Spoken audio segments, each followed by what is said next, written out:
এই গরমে পান্তা ভাত খেতে ভালোবাসে না এমন বাঙালির সংখ্যা খুবই কম। তো বানিয়ে নিয়েছিলাম এরকম পান্তা ভাত। তা এগুলো অনেক দিন আগেকার ভিডিও, তো এডিট করা হয়নি বলে আমি শেয়ার করতে পারিনি। তো আমার তো অসাধারণ লাগে পান্তা ভাত খেতে। সমস্ত বড় বড় রেসিপিও এই খাবারের সামনে ফেল হয়ে যায়। আপনাদের কেমন লাগে অবশ্যই কমেন্ট করে জানাবেন। বন্ধুরা, আমি মিনতি পাল আজ আবার নিয়ে চলে এসেছি পান্তার সমাহার বা পান্তা ভাতের থালি। বিভিন্ন রকম যখন যেমন পান্তা বানিয়ে খেয়েছি সেগুলোই আমি একটু করে ক্যামেরাবন্দি করে রেখেছি আপনাদের সাথে শেয়ার করার জন্য। এগুলো আমি আগে আপলোডও দিয়েছিলাম, দু একটা চ্যানেলে গিয়ে পেয়ে যেতে পারেন। তো এটা খুব ইউনিক একটা পান্তা ভাতের থালি। চিকেন কষা দিয়ে খেয়েছিলাম পান্তা ভাত, আর সাথে ছিল আলু চোখা। তো কে কে এরকম চিকেন কষা দিয়ে পান্তা ভাত খেয়েছেন আমাকে অবশ্যই কমেন্ট করে জানাবেন। বন্ধুরা, আবারও মনে করিয়ে দিই, এটা আমার ক্রিয়েশনের চ্যানেল, তাই আমার সমস্ত রকম ক্রিয়েটিভিটি আমি এই চ্যানেলে শেয়ার করে থাকি। আপনারা আমার সমস্ত রকম ভিডিওই দেখবেন, আমার বিনীত অনুরোধ রইল। আর অবশ্যই একটা লাইক দেবেন, আপনাদের লাইকের জন্য ভিডিওটি অন্যদের কাছে পৌঁছে যাবে। স্কিপ না করে পুরো ভিডিওটি খুব মন দিয়ে দেখবেন, আশা করি ভালো লাগবে।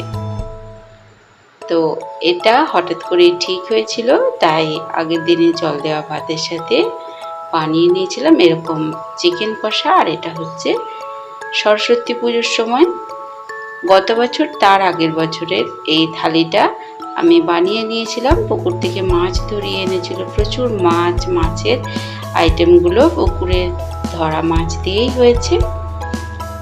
তো এই খাবারটার জন্য আমি সারা বছর অপেক্ষা করে থাকি। আমার এত ভালো লাগে।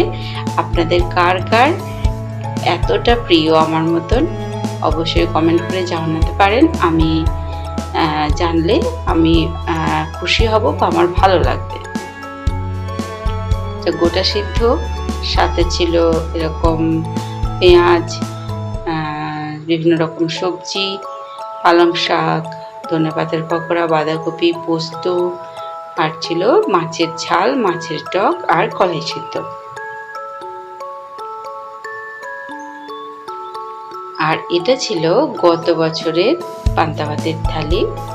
তো গত বছরের সেম আইটেমে আমি বানিয়ে নিয়েছিলাম, কিন্তু এবার পুকুরের মাছ ছিল না, ছিল বাজার থেকে কিনে আনা মাছ।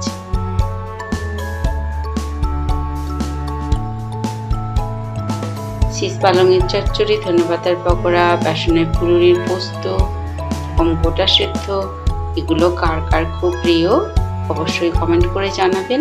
আমরা খুবই সাধারণ, আর আমাদের এই সাধারণ খাবারগুলোই বেশি ভালো লাগে। তাই এই খাবারগুলোর মধ্যে নিজেদের মনের তৃপ্তি এবং যে একটা সুন্দর অনুভূতি রয়েছে সেগুলো খুঁজে পাওয়ার চেষ্টা করি। তাই বারবার এই খাবারের প্রেমেই পড়ে যায়।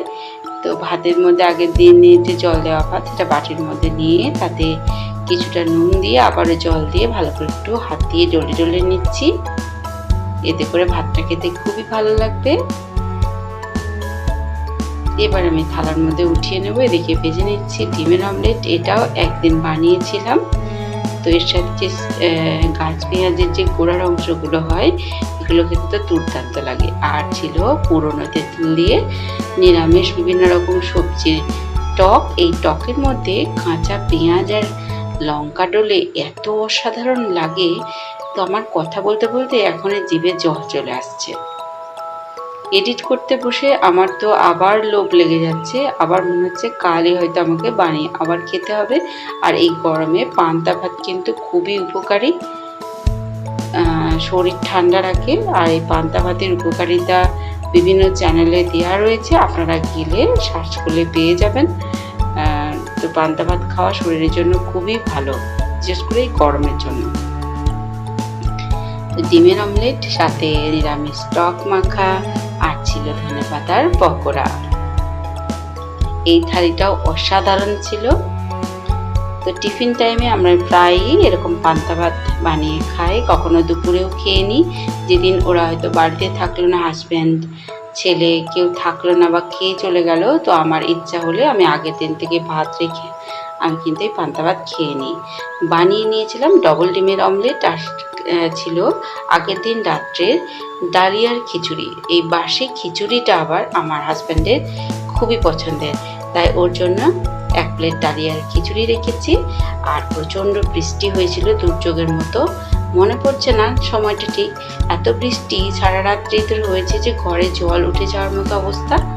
তখন কারেন্ট নেই, জলের কষ্ট কিভাবে কি করব, তাই দেখলাম আগের দিনের ফ্রিজে কিছু ভাত আর এই খিচুড়িটা ছিল, তাই ছেলে বললো পান্তা ভাত খাবো, ছেলেকে দিলাম পান্তা ভাত আর হাজব্যান্ডকে খিচুড়িটা দিয়ে টিফিন করিয়ে নিয়েছিলাম।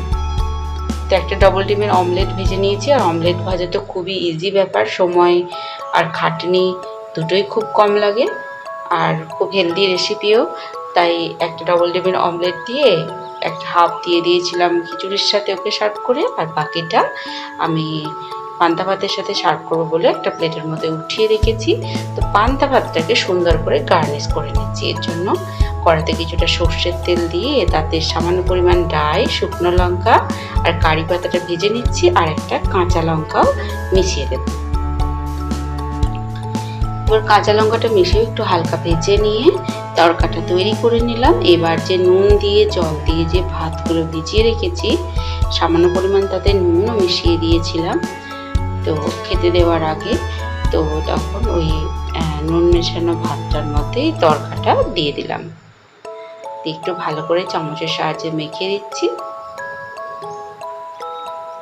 তো এরকম তড়কা দিয়ে যদি পান্তা ভাত কেউ না খেয়ে থাকেন অবশ্যই খেয়ে দেখবেন, এটা খুব হেলদি আর দুর্দান্ত লাগে খেতে, আর কিছু লাগেই না। তো ডিমের যে ডবল ডিমের অমলেট বানিয়েছি হাফ হাজব্যান্ডকে দেওয়ার পর এটা হাফ ছেলেকে দিয়ে দিয়েছিলাম, আর সাথে এরকম করে পান্তা ভাতটা আমি সুন্দর করে তড়কা দিয়ে দিয়েছিলাম। তো অসাধারণ লেগেছিল, তো খুব খুশি হয়েছিল। তো আপনাদের কেমন লাগলো এই ধরনের পান্তা ভাতের রেসিপিটা অবশ্যই কমেন্ট করে জানাবেন, আর আপনারাও বানিয়ে খান, আশা করি খুব ভালো লাগবে। আর এটাই কিছুদিন আগেই বানিয়েছিলাম। তো হাজব্যান্ড ছেলে যখন বাইরে কোথাও চলে যায় তখন কিন্তু বা খাবে না বলে, তখন দুপুরবেলা আমার কিন্তু পান্তা ভাত খেতে ইচ্ছা করলে আমি নিজের জন্য এইভাবে ভাত রেখে দিয়ে বানিয়ে নিই। তো আমি বেসনের বড়া ভেজে নিচ্ছিলাম, এটা কোনো পেঁয়াজি নয়, এটা হচ্ছে বেসনের বড়া। খুব অল্প পরিমাণ পেঁয়াজ দিয়ে বেসনের মধ্যে এইভাবে অল্প তেলে আমরা ভেজে নিই। তো এটা পান্তা ভাতে খেতে অসাধারণ লাগে। আপনারা যারা এইভাবে খাননি তারা অবশ্যই একবারে বানিয়ে খেয়ে দেখবেন, আমার বারবার অনুরোধ রইল। ছোট ছোট করে বেসনের বড়াগুলো ভেজে নিচ্ছি।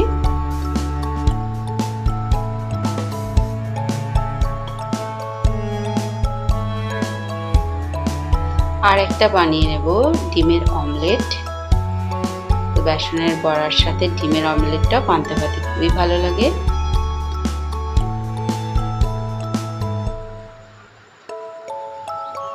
পান্তা ভাতের সাথে যে আর একটা যে জিনিস ভালো লাগে সেটা হচ্ছে আলু চোখা বা আলু ভর্তা। তো আলু ভর্তা সেদিন আমার আর বানানো হয়নি, তো আলু ভর্তা দিয়েও কিন্তু পান্তা ভাত অসাধারণ লাগে খেতে। তো বেসনের বড়াটা ভেজে তুলে নিয়ে ভাতের মধ্যে সাজিয়ে নিলাম। এবার একটা ওই কড়াতে সামান্য পরিমাণ যে তেলটুকু ছিল ওতে একটা ডিমের অমলেট ভেজে নিচ্ছি।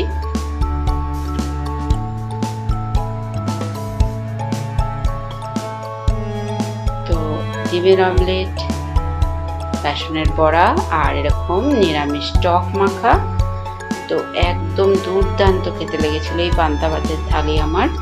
তো আপনাদের কেমন লাগলো অবশ্যই কমেন্ট করে জানাবেন, পাশে থাকার অনুরোধ রইল। আজ এই পর্যন্ত, সবাই খুব ভালো থাকবেন, সুস্থ থাকবেন, ধন্যবাদ।